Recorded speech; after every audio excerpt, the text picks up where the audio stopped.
Okay, part three of this little Kingspan cladding series.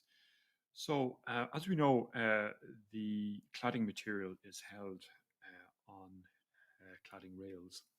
So, I'll pop into my model here. On the front of the building here, I've already got in place a curtain wall, and I might do something on that later on as well. But what I want to do is I want to put my Kingspan cladding at the back of the building here. And so we've got our primary structure in place here. What we need now is a secondary structure, which would be the multi-rail system from Kingspan. So positioning this, I'm going to use a beam system on a vertical plane. To do that, what I'm going to do is go into my architecture and I'm going to create a reference plane here. Now, the positioning of the reference plane is going to be important because it controls the position of the rails, if you know what I mean. So I'm going to chance it by actually putting it on the edge uh, of the column there. Now, I'm not really chancing it because um, once I actually go and attach the rails, the beam system to the reference plane, I can actually manipulate it that way. Now, it's important that you name this. Okay, so I'm going to call this reference plane. That's going to be the back elevation. Okay, now there's a specific reason why I'm going to rename this. Okay, um, right now. So what I'm going to do is I'm going to set my reference plane, and as you can see now, I've got it down here. It's the reference plane. That's the importance of naming the reference plane. I'm going to go OK, and it's going to ask me to view this reference plane. I need to be in an east or west elevation.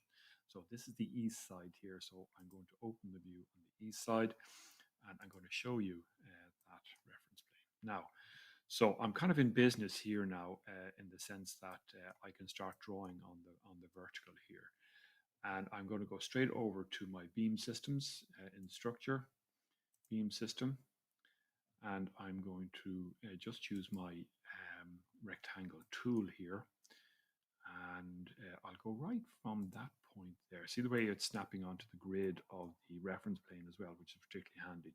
I'm not going to put it on the ground floor level. I'm going to put it here. Now, so that is the area of my beam system. Notice that the indicator lines here are saying that the rails will go horizontal here, and I could fix them vertical as well if that's what I wanted to do. The other thing I need to do here is choose my rail system. Now, luckily enough, in the new UK libraries, if you go into structural framing, and I think it's into light steel, into the light steel family here, you'll find these Kingspan multi-rails, and they're specifically the ones that I want here. Okay, so you can see there's it's the light gauge Kingspan multi-rail. So I'm going to, I have chose those in. I'm going to put these at a fixed distance. Okay, it's fixed distance, 900 millimeters from the beginning, and I'll hit apply, and now I will go and complete that. And you can see now, and again, if I go into my 3D, you can see I've got a whole rail system going on here. Now, there's a couple of things that the rails are not rotated the correct way. So what I'm going to do is I'm going to pick one, and then I'm going to right click and say select all instances in the entire project.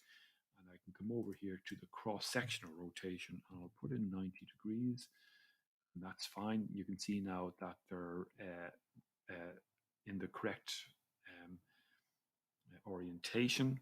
All right, so I can click out of that. I'm going to go back into my first floor plan here and watch what I'm going to do. Now I can see the way the rails are coming in onto the beam, so I'm going to move them out. So by picking the reference plane and literally just using my keys here, um, I'm going to shift that whole beam system out, and there it goes. So that they're more or less in place there now.